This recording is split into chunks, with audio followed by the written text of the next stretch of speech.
on this day 126 years ago, there was a murder so disturbing that it rattled Juniata County to its core.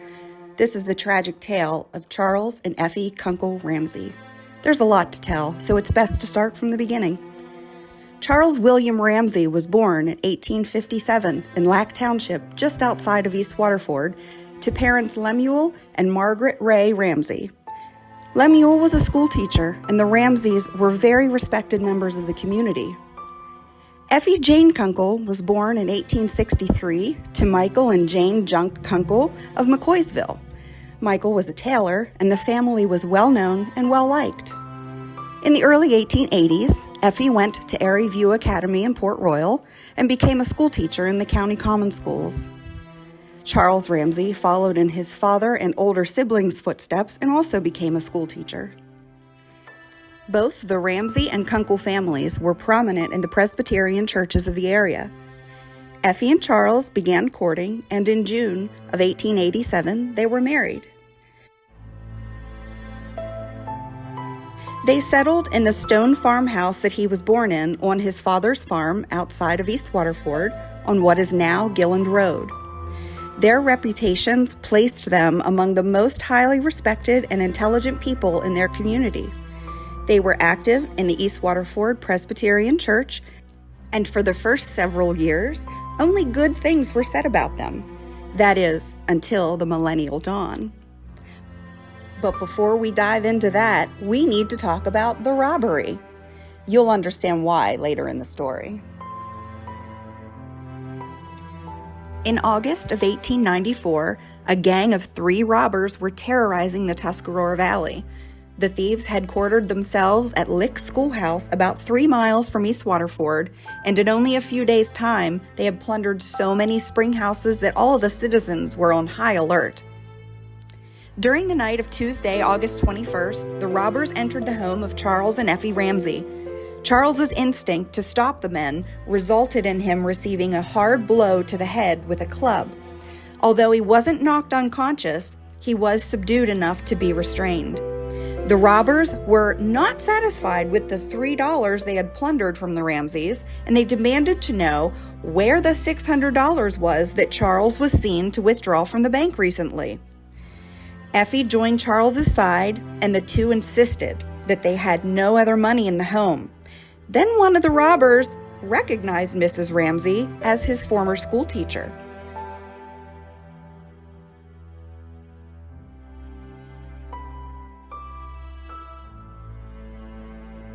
The men soon realized they were at the wrong house, and the man at the bank was actually Mac Eaton from down the road. Despite the flopped robbery and the injured man, before retreating, the thieves had a meal in the Ramseys' kitchen while Charles was guarded in the bedroom. Effie was forced to make the food at gunpoint.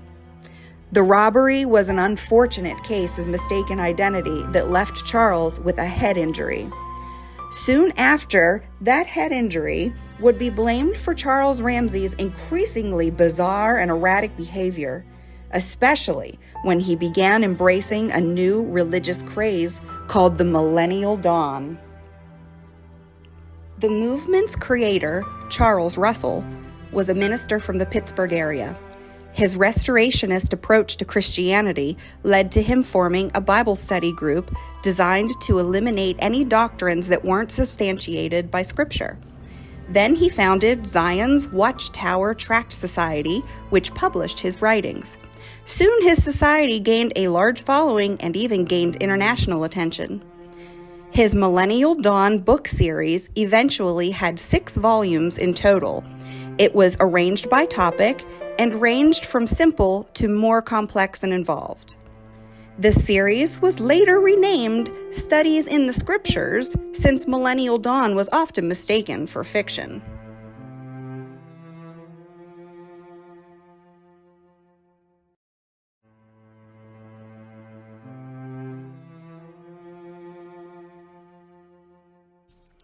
There had only been 3 of the book volumes published when Charles Ramsey became entranced and soon immersed himself into the novelty salvation plan and believed the Millennial Dawn would be ushered in soon.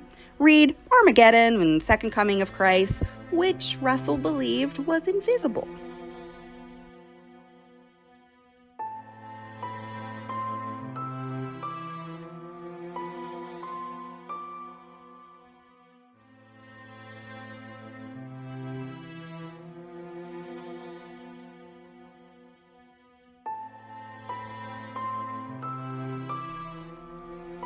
Charles Ramsey believed he was one of the consecrated saints waiting for adoption. He even persuaded Effie, his father Lemuel, and a few of their other family members to become committed to its tenets. But Charles's behavior was much more zealous. The group would fanatically push the books on anyone who would listen, and the Ramseys' strange behavior was concerning to the community.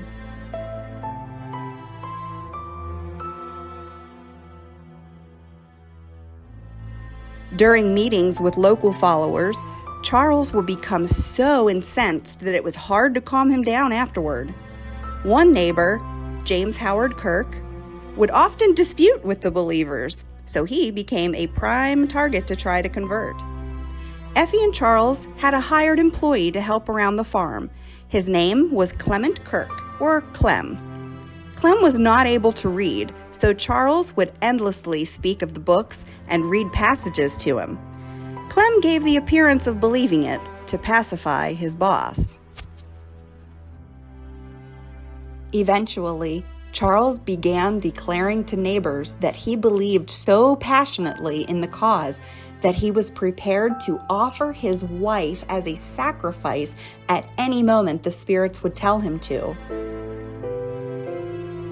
Unfortunately, nobody believed he would actually harm Effie. He went nearly mad searching the Bible to find some verse that would justify him making a sacrifice of his wife, leaning heavily on Abraham sacrificing his son Isaac. He was sure the apocalypse would come before the end of the year, so he began giving away personal possessions. He insisted that Clem remove all the apples from the property because they were forbidden fruit. Harmon Hockenberry, a neighbor, went to the Ramseys to dress some lambs.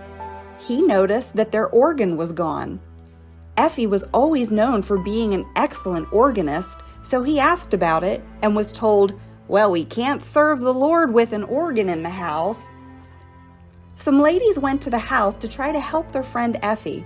In an attempt to quiet her mind, they requested that she put the books away and just have regular conversation with them. She obliged, and eventually her tension seemed to ease. But it wasn't long before Charles came into the room and insisted that they get out the books and read because those ladies needed the light. In the last days of February, Charles barricaded himself and Effie inside their home. Neighbors became full of dread at the thought of approaching because he was armed with at least 2 self-cocking revolvers and a Winchester rifle. Ever since the robbery 2 years earlier, he always had a weapon nearby and had wrapped portions of his house in barbed wire. When his outbursts became increasingly violent, the community was on edge. Early in the day of March 1st, Effie's mother and brother John were sent for because the community feared for her safety. When they got there, Charles refused to let them in. Eventually, John got inside with Clem's help. Effie did not appear frightened, though, and eased her brother's worries, so they left and went to see Charles's father, Lemuel. Together, they all went to see Doc Quigg in East Waterford to get some medicine to help soothe Charles to sleep. But they were unsuccessful in getting him to actually take the remedy. Around 5 p.m., Clem went into town to go to church. While he was gone, John went back to the Ramseys with East Waterford Constable Andrew J. Williamson. They couldn't get inside, and Charles refused to acknowledge that he heard them. John's persistence could have been due to the fact that his wife had died just 4 months prior, and he probably couldn't shake the possibility of losing his sister as well. After the church meeting, Clem met up with John in town. The men discussed the precarious situation and decided they would try again to intervene. They made it back to the Ramseys' house around 10 p.m.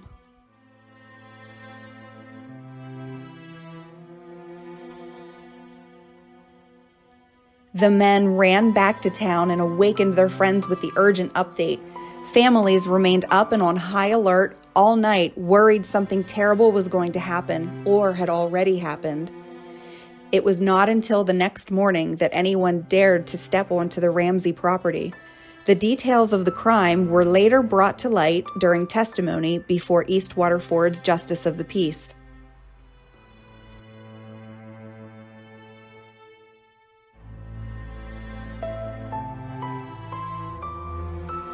Charles Ramsey claimed that a demon came down through the roof of the house and into the room where he and Effie were, and that he had had a great struggle with the monster.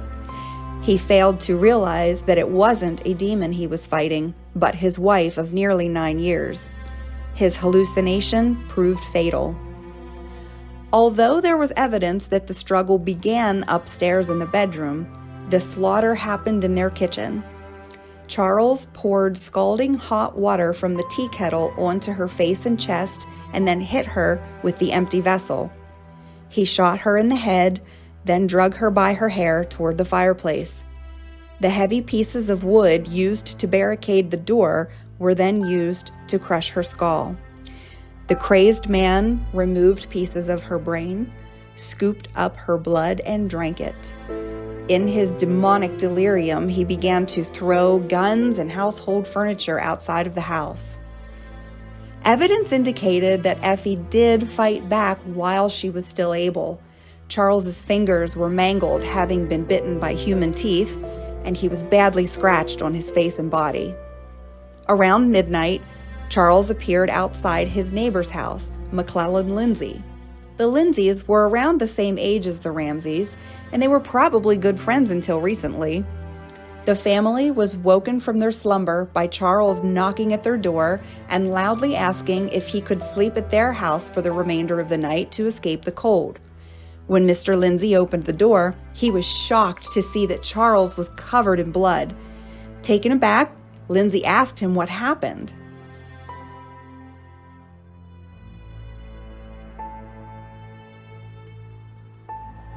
As Lindsay was tending to the fire, Charles decided to go back home.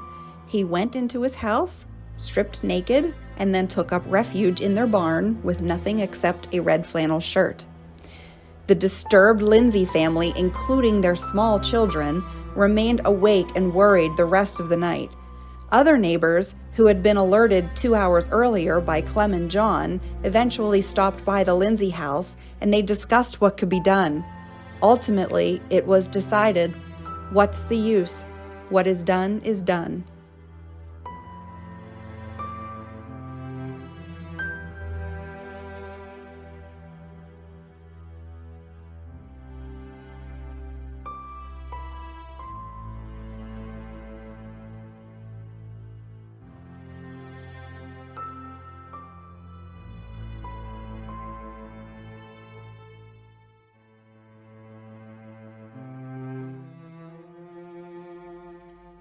As they approached, they first encountered broken furniture, weapons, and other items strewn about the yard. The large pieces of wood used to crush Effie's skull were found nearby, covered in her blood and hair.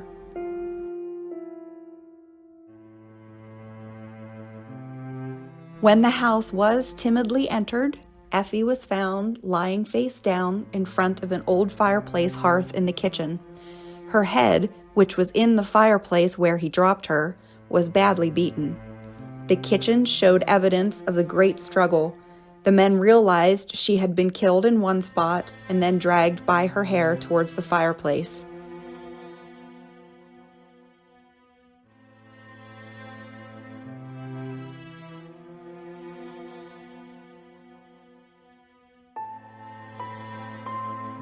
Effie's maniacal husband was nowhere to be found. His clothing was upstairs in the bedroom, and the men then began to wonder if he had perhaps committed suicide after committing such a heinous act. By this time, a larger number of people had arrived, including East Waterford officials, and they eventually found Ramsey in the barn, shivering, naked, except for one shirt and wrapped in a horse blanket.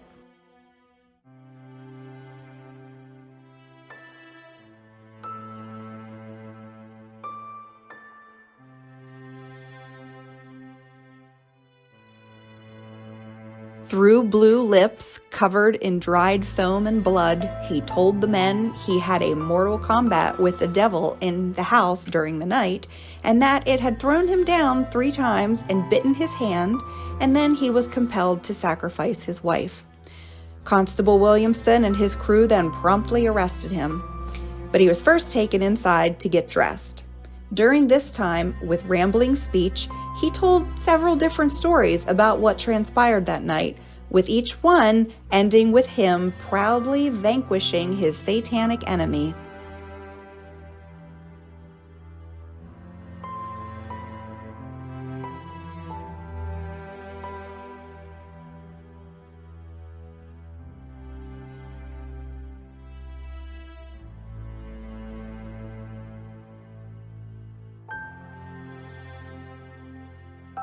The men then took him into the town of East Waterford. There he was brought before East Waterford Justice of the Peace, Squire Henry F. Smith, who committed him to the county jail. Constable Williamson enlisted the help of Joshua B. Ferguson, Alan S. Raffensperger, and Robert M. Gray, and together they escorted Charles to the East Waterford train station. The townsfolk flocked to the scene, all conversing about the thrilling tragedy. During the trip on the Tuscarora Valley Railroad, Charles constantly begged for milk, seemingly famished. Drink was provided for him at the various stopping points along the railroad. Despite it all, he was still jovial to acquaintances he saw on the train. He even jokingly apologized for not being able to shake hands with them. But there is no doubt in anyone's mind he was insane. Some people viewed that as a form of mercy, since if he were to ever come to the full realization of what he did to his beloved wife in their once happy home, he would never recover.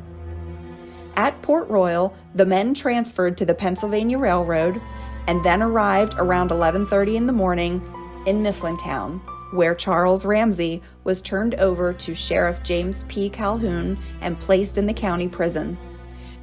Back at the scene of the crime, nearly everyone in the vicinity became curious bystanders at the Ramsey house. Even the school teacher at the Wallace School nearby took her students there to gawk. The Tuesday after the murder, Squire Smith, who was also made the acting coroner, appointed men to hold an inquest over Effie's remains. The men were Alan Raffensperger, William A. Panabaker, Henderson Forsha, John Lindsay, John Marshall, and Joshua Ferguson. These men then testified to District Attorney Wilberforce Schweier. Doc Quigg was also present, but he and Smith were in a long, bitter feud, and Smith refused to allow him to be sworn in. After the testimony and material facts were examined, the following verdict was rendered.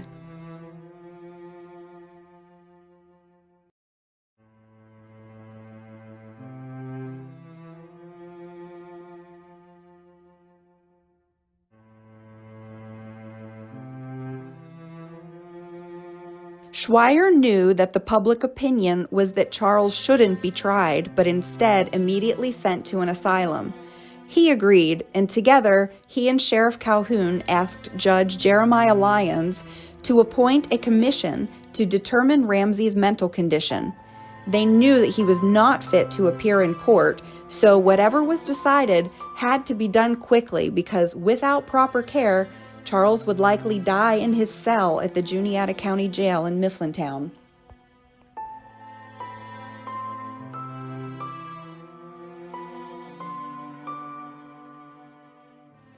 This prediction was due to both his mental and physical condition. The prisoner's behavior was maniacal and sometimes violent. Since his arrival the previous day, he continuously sang, howled, yelled, and refused to eat, sleep, or wear clothes. His hallucinations continued as he saw more devils coming down through the ceiling to fight. While he was talking to Sheriff Calhoun, he picked up his chair and flung it around, saying that there was a spirit between them and he was trying to hit it. Calhoun had no choice but to keep Charles cuffed in the cell, and at night he was also chained. The restraints didn't stop him from sticking his hands and face into the hot coals of his stove and then upsetting it. Overnight, he would sometimes take short naps, but mostly he would just lie naked, face down on the floor, and then jump up and run around his cell. He refused to use his water closet and befouled himself on the walls and floor. Every attempt to care for him was met with resistance. When reclothed, he would remove them. One night, they even tied a blanket to him, but he managed to get out of it. He refused to let the prison physician, Dr. Darwin M. Crawford, tend to his wounds. When provided with water, he would spit it into the sheriff's face. He would take milk on occasion, but only if the sheriff swore on a Bible that it hadn't been poisoned. Once he asked the sheriff to look through the small peephole in the door, and when he did, Charles jabbed a piece of sharp wire from the stove through it. The sheriff barely backed away in time and avoided injury. He would loudly scream, "God, light," and then claim he could perform miracles. When asked if he wanted an attorney, he said that God was his attorney. Charles Ramsey had two fellow inmates that were questioned about their new neighbor. James M. Panabaker corroborated everything the sheriff and others had witnessed about his defiant and erratic behavior. He added that when Charles took off his clothes, he would put them into the stove, then into the sewer, and then throw them around the room while talking to himself. "God, light, the Bible is truth. There is where you get the light." Panabaker even asked him about Effie, to which he replied that she was in heaven. Charles also claimed he could kill 20 men at one time. Fellow inmate Daniel F. Hess agreed and lamented about the filth. He observed that Charles thought he could see things in the air. Hess believed that if he was out of jail and not handcuffed, he would be very dangerous and somebody he would not want to encounter. Charles then accused Panabaker and Hess of robbing him and chewing his fingers. Newspaper headlines and stories were filled with details about the insane man who was a religious maniac and committed the blood-curdling murder and frightful human butchery in the most brutal manner.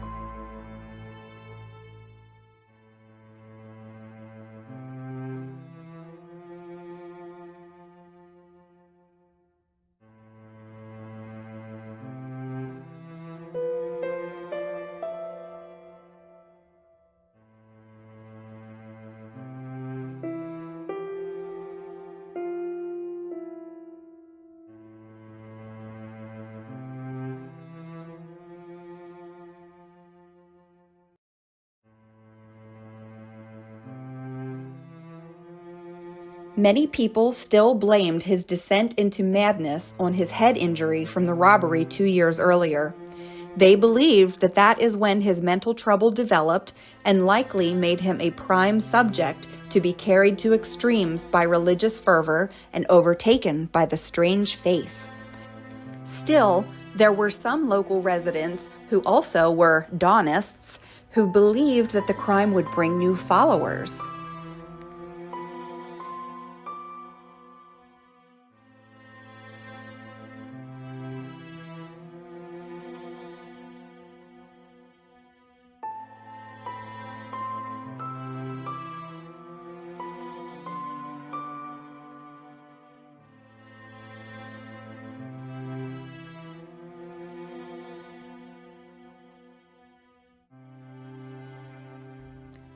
In fact, one of the overly devout of the new shrine visited the offices of every county newspaper to warn them to be very careful about what they write about the millennial dawn in conjunction with the Ramsey crime, because a copy of each one would be forwarded to the founder Russell himself.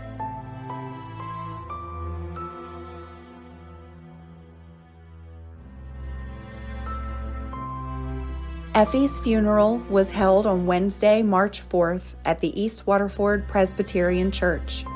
She was buried in McCullough's Mill Cemetery.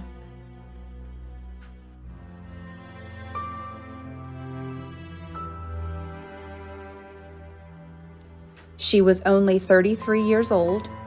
Her murderer was 39, and in 3 months, they would have celebrated their 9th wedding anniversary. The Ramsey house was cleaned up, but nobody slept there since Effie was killed. Her mother and brother went there daily to look after the stock, and the only other visitors were the morbid, curious sightseers. After attending Effie's funeral, J. Howard Neely traveled to visit his boyhood friend in jail. Neely had also been a schoolmate of Effie's at Airy View and had been taught in school by members of Charles's family when he was younger. During this visit, Charles appeared to come to realize what he had done, but said he did so in obedience to the commands of the spirits. He begged Neely to protect him from the men who were persecuting him. Then he relapsed into an incoherent state with violent voice and gesture. The day after Effie's funeral, the testimony regarding the mental condition of Charles was set to be given before Judge Jeremiah Lyons. At 5 o'clock that morning, he had one last lucid moment. He said to Austin Calhoun, the sheriff's son, "Oh, my mind is almost worn out, but my body is still here. If you'll let me up, I'll behave. But if I get going again, you must fasten me down." The commission was comprised of Dr. Darwin M. Crawford, former DA Frank M. Pennell, and Mifflintown Justice of the Peace Calvin B. Horning. The men each observed Charles's behavior and then testified before Judge Lyons. Crawford, being the prison physician, had the most time to observe. He deemed that Charles showed great mental disturbance and became violent when refusing Crawford from dressing his hands. He'd observed him being both wild and quiet, and in both displayed symptoms of mania. The other commissioners agreed, since Charles could not carry on an intelligent conversation, would only incoherently ramble, and continued to have hallucinations. Therefore, they deemed him insane and recommended confinement in a hospital for the insane. Judge Lyons agreed in his official order.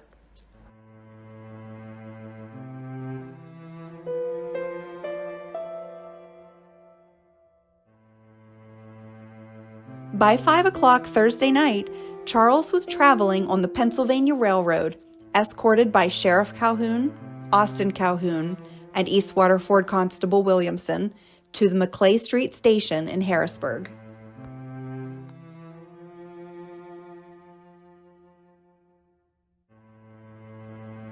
For the next 16 years, Charles resided at the Pennsylvania State Lunatic Hospital in Harrisburg. In the early 1900s, officials decided that there needed to be separate facilities for the criminally insane and began conducting surveys and compiling data. Legislative action made it possible to open such facilities, and in early 1912, Fairview's State Hospital for the Criminally Insane was opened in Wayne County.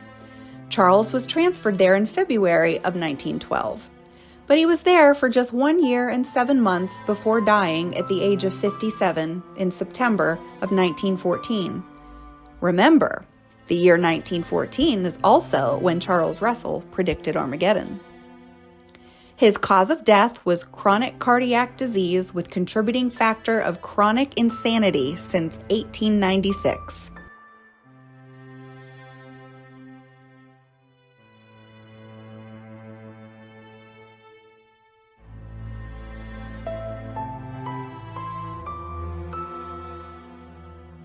He is buried in the East Waterford Cemetery.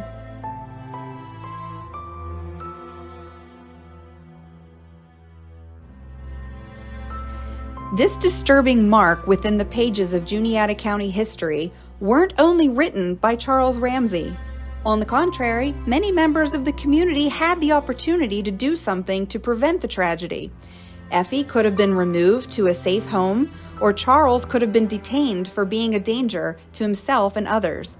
Constable Williamson himself visited the Ramseys a week before the murder and witnessed several distressing things, like Charles admitting to starving their 26 sheep and then jumping over the fence to be with the sheep, shouting, "3 cheers for the old soldiers!" The Juniata Tribune was outraged and damned community members for their inaction.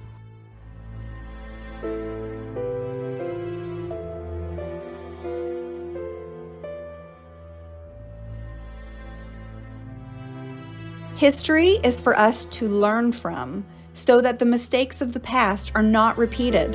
In this case, for Effie to have not died in vain, we should remember that extremism for any cause or creed is dangerous, and to always do or say something when someone is clearly in danger or struggling with their mental health. And that was your story for this day in Juniata County history.